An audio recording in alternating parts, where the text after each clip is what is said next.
মুসাফির অবস্থায় বিতরের নামাজ পড়া জরুরি কিনা জানাবেন দয়া করে। মুসাফির অবস্থায় বিতরের নামাজ আপনাকে পড়তে হবে। বিতরের নামাজ এটি ওয়াজিব, আবশ্যক, ফরজের কাছাকাছি। যেহেতু ওয়াজিব, অতএব এই নামাজটি আমাদেরকে আদায় করতে হবে, যদিও আমরা মুসাফির অবস্থায় থাকি না কেন।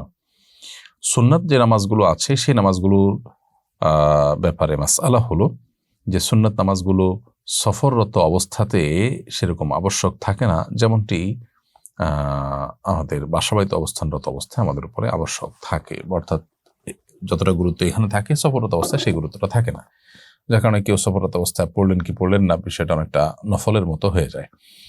আবার অনেক উলামায়ে কেরাম অবশ্য বলেছেন যেটা বিধিবদ্ধই থাকে না, আর শুধু ফরজটুকু কসর করে পড়লেই হবে। আর ভিতরের নামাজটা যেহেতু সুন্নাহ নয়, শুধু ওয়াজিব বরং, যার কারণে ভিতরের এই নামাজটি সফররত অবস্থাতে আমাদেরকে পড়তে হবে। শুধু ভিতরই নয়, সুন্নতের মধ্যে ফজরের 2 রাকাত সুন্নত সম্পর্কে নবী সাল্লাল্লাহু আলাইহি ওয়াসাল্লাম হাদিস রয়েছে, লা তাদাহুমা ওয়ালা তারাদুকুমুল খাইল। যদিও তোমাদের বাহন ছেড়ে চলে যায় তোমাদের, তারপরও তোমরা ফজরের পূর্বের 2 রাকাত সুন্নত ছাড়বে না। তার মানে সুন্নতের মধ্যে আবার ফজরের পূর্বের 2 রাকাত সুন্নত, এটা খুবই গুরুত্বপূর্ণ, ওয়াজিবের কাছাকাছি। সেই 2 রাকাত সুন্নত যাতে কোনোভাবে না ছুটে, সেজন্য নবী সাল্লাল্লাহু আলাইহি ওয়াসাল্লামের কিন্তু স্পষ্ট নির্দেশনা রয়েছে।